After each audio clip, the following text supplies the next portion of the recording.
Hi guys, and welcome back to my YouTube channel. It's your girl Sweet Reggie. So if you're new here, please subscribe, like, share, comment, and put that notification bell so that when I upload a new video, you'll be among the notified. And if you are a returning subscriber, thank you very much for keeping it rocked here.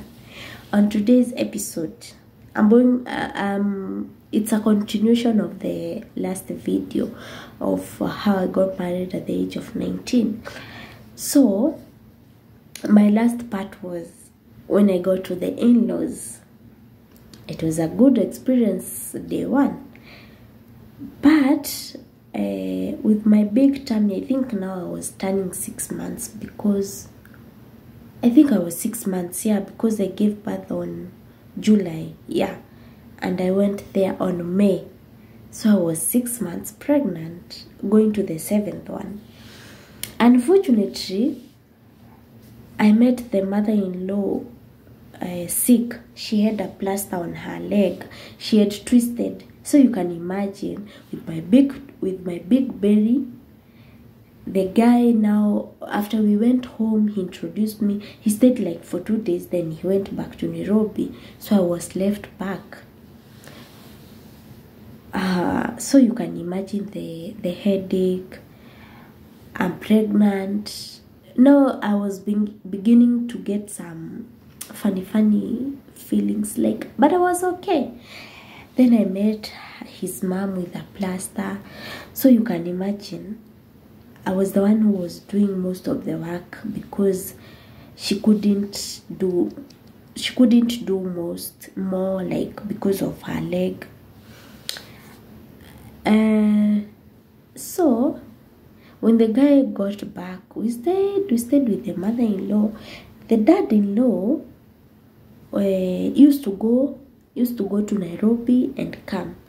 So he was not always at home, but at times he would stay for a while, then go back to Nairobi, because I think he was finishing up with his retiring whatever, and some other documents in Nairobi. So he used to go and come like that. So when we were left with this mother-in-law, but I don't get it. I don't always get it. I pray that when I reach to some, like, to that level of being a mother-in-law, I'll give those daughters or sons-in-law the best. I pray to God that I don't be that mother-in-law, that bad mother-in-law. I also pray that even my mom, I hope she'll be the best mother-in-law ever. Because I wonder, okay, it's not bad. I'm not talking ill of them, but I have to talk about my experience, because I don't get it. Your son gets married or your daughter gets married, and they bring to you their wife or their husband, and you don't treat them right. Yes, it's your children, but at least you should be happy for them that they brought a wife, or they brought, like, someone, you know. So when we were left with the mom, at first it was good, but at times she used to starve me. Imagine with my condition, and then she would not cook. Like, she would say there is nothing.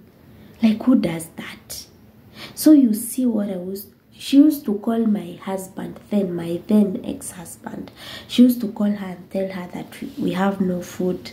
Like, and then when she sent the money, I couldn't even see the money. I couldn't see what she was doing with the money. So I had to call the husband so that he can send me money for me to go and eat. Because you can imagine, when I met the guy, hakuwa amejenga, like, he was sleeping in that cube. So you can imagine, we were using one kitchen, and I didn't have anything in that kitchen. So I had to use her things. And at times, you could get that there is no firewood. Who is going to collect firewood? In my condition, there was a brother, my husband's brother, my ex's brother. He was in school, he was schooling, he was in high school.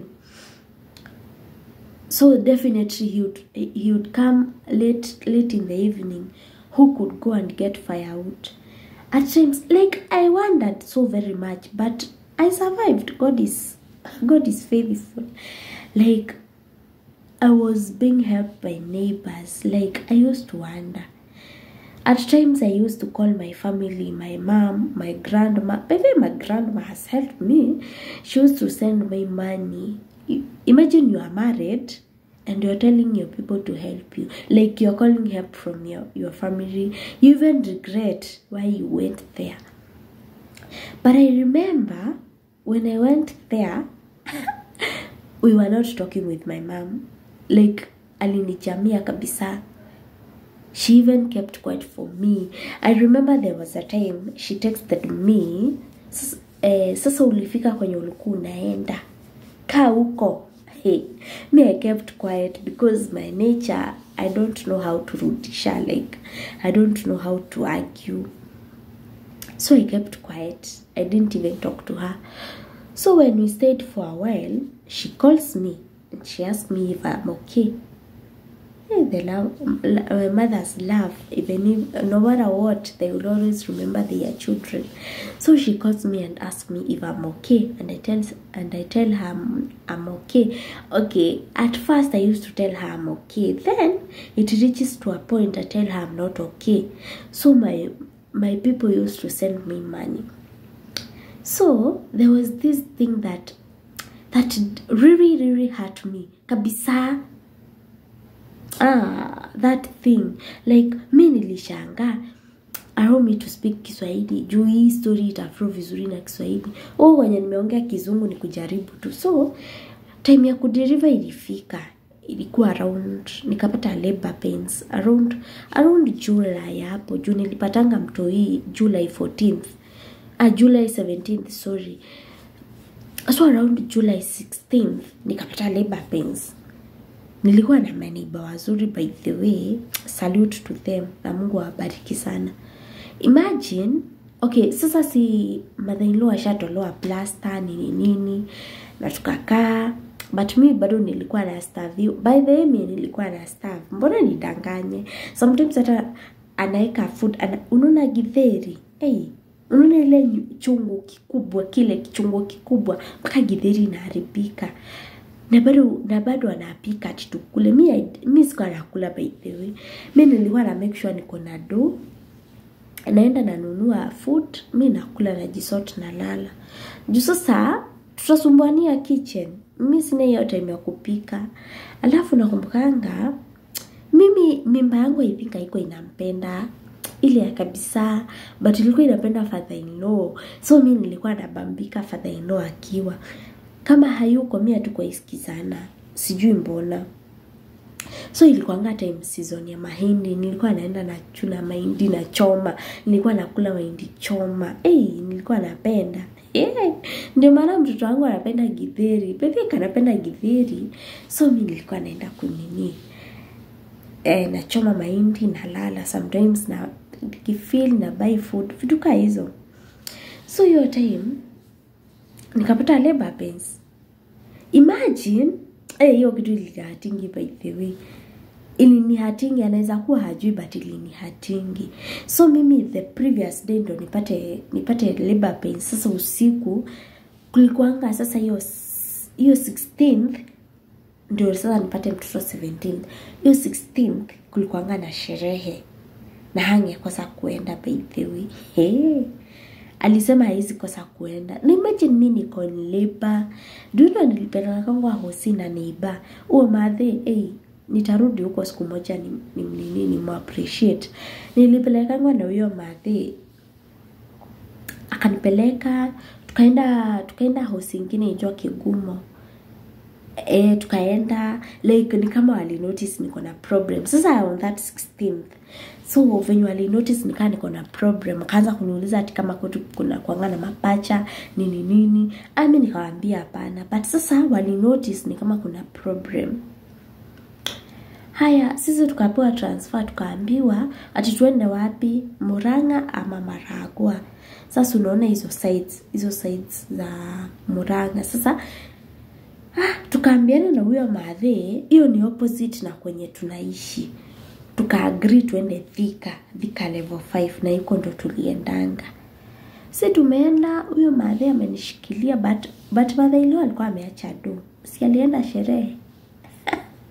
I think ilikuwa sherehe ya father-in-law ya job ya like farewell hivi. Mimi hata sikumbuki. So tukaenda Thika level 5. Nikakaa the whole night na labor pains zangu. Bado nafunguka nini.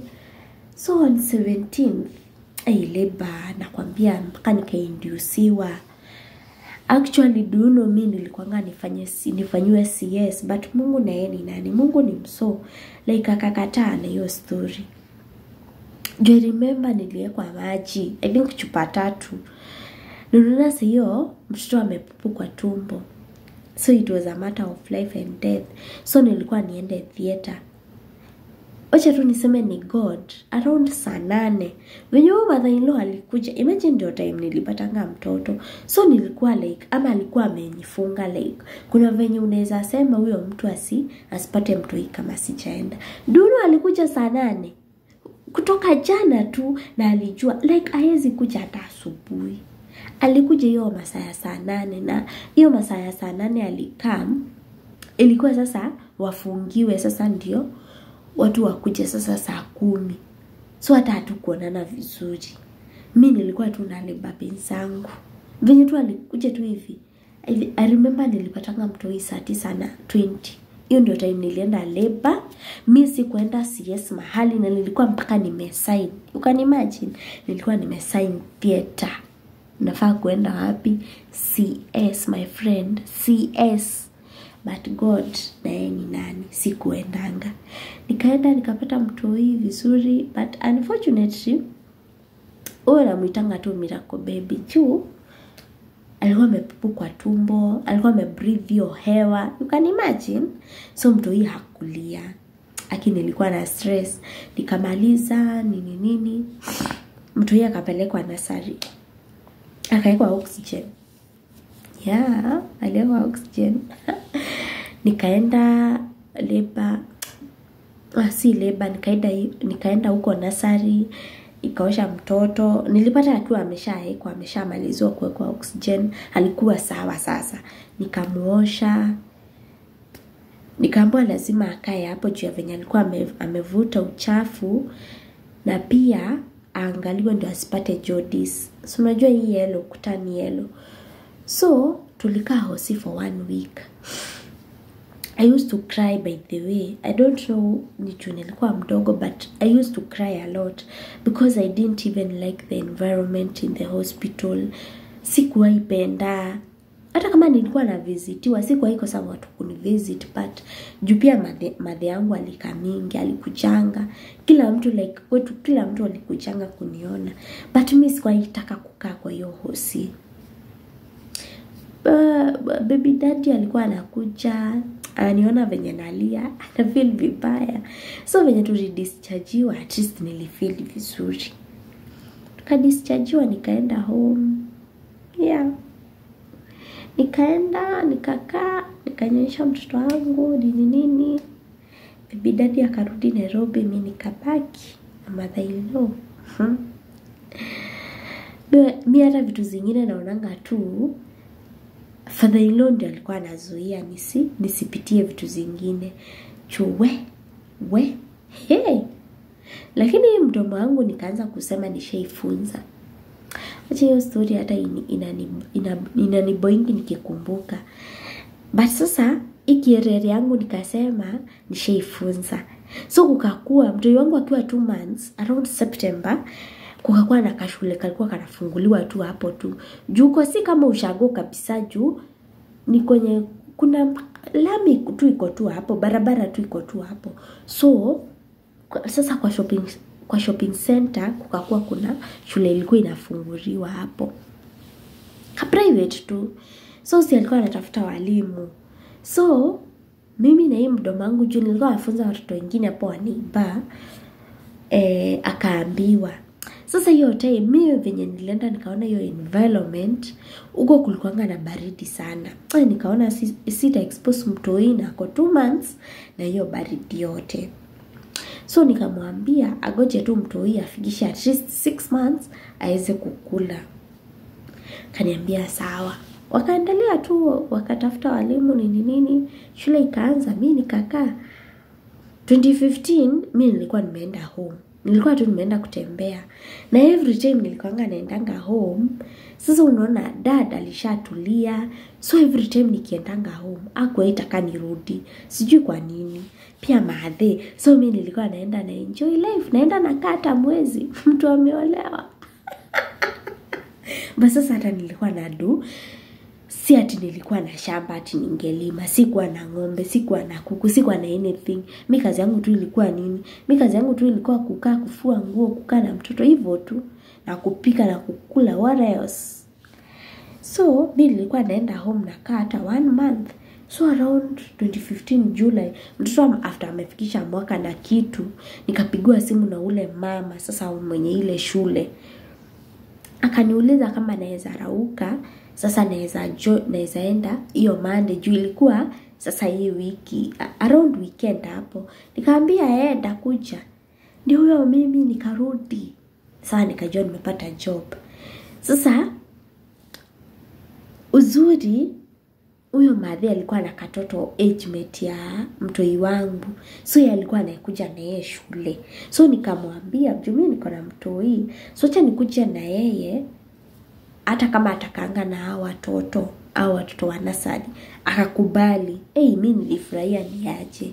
So mimi nikakuwa naendanga na mtoi wangu. So unaona hakuna mahali mimi nilikuwa naachia mother-in-law mtoi. Juu kitu ya kwanza hakuwahi kubali kunichukulia mtoto, hata hakuwahi nishughulika na mtoi wangu. Uzuri na yeye mtoi wangu hakuwa analia. Nikapole tu. So akinyonya ni hivyo. Hakuwa analia, ni rare sana angelia. So mimi nilikuwa naenda tu na yeye. Bora tu nimembebea food. Alafu unaona akiwa na 1 year na mwezi alikuwa tu sawa, ndio alikuwa anajifunza kutembea. So si tukaenda na tukaanza live. So after nimeanza kufunza, sasa mimi naanza kuambia bwana situfanye hivi. Alikuwa ananiambia ati nimepata pesa, nimeanza kumcommand. Woi man. Anyway, nisi kushughulika. Sasa mimi si pesa yangu tu ilikuwa tu yangu na ya mtoto. Jia hakuwa itupea do, hakuna haja nidanganye. Hakuwa anatupea do, yeye akienda tu ni hivyo. Sometimes anasema hana do, sijui nini. Na sasa anakuja na hiyo life. Sasa anakuja na shopping, sijui natoshana aje. Napelekwa wapi? Kwa mother-in-law. Jisa unaona mimi bado sikuwa na kitchen yangu. So kuna time ilifika nikajitoa wazimu, nikaendanga kwetu. Sasa nilikuwa nimeenda after shule zimefungwa, nikaendanga kwetu. Nilienda nikakuja na makaa, nikakuja mahindi. Lakini nilikuja vitu mingi. Nilikuwa nimenunua jiko before. So mimi venye nilifika, nikabaingi rice, nikapika rice. Tukakula na mtoi. Mother-in-law sasa alikuwa anajua naenda. So expect anapata sapa. Alipigwa na butoa. Mimi nilikuwa nishapika yangu na ya mtoto. Sasa tulikuwa tunaenda kulala. Sema kuharibika. Kai. Alipiga simu na kwambia aliongea. Mimi hata sikutaka kujua ameongea nini. Sasa baby daddy na yeye akimen. Kwanza kuniuliza sijui nini. Nikamwambia wewe nakwambianga na usiki. So mimi kuna zile vitu nilikuwa na notice na mwambia. Basi sasa yeye hanisikizi, anaona nikaa nachocha. Anachochwa na mamake. Baby mommy's boys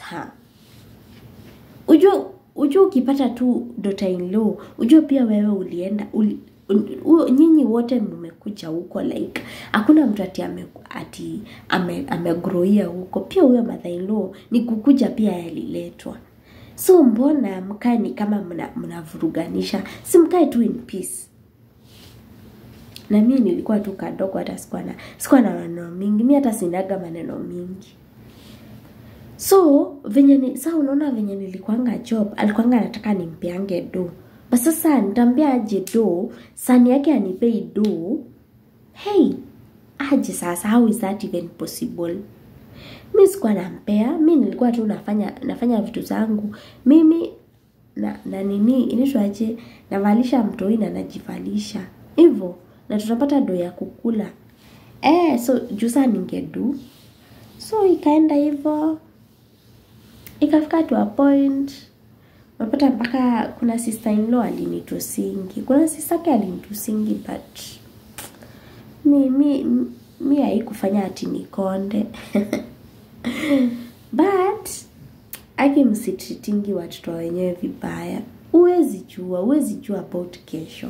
Juu sasa imagine mi mother-in-law ananivurugu, yani ananiletea vurugu, alafu anapigia huo daughter-in-law yake, si daughter-in-law, anapigia huo daughter yake na yeye ananirushia matusi. Yeye hata hayuko huko. Huwezi jua chenye ameambiwa, ananitusi tu. But aliniambianga words zingine mbaya sana. But anyway, ni life na nilishatoka huko. So na sasa niko hapa. Life yangu tu iko tu sawa. But si poa, by the way, si poa. Huyo sister first born hakuanga na maneno mingi. Jusa yeye hawakuwa isikizana na mamake. Juu mamake vile alikuwa anataka, yeye hakuanga anataka. So aliishi tu kuvurugana, like hawakuwa isikizana. So hiyo time huyo demo saa first born yao wakakosananga na bwanake, akaleta mtoi wake home. So mimi ndo nilikuwa namwangalia. Na kwenye nilikuwa nafunza shule, huko ndio huyo mtoi alikuwa anakuja. So unaona tukawa tunaendanga na yeye. Lakini life haikuwa rahisi. But anyway, it's part of life. And here I am. Acha ndawamalizie hiyo story later. Keep it rocked here. Bye.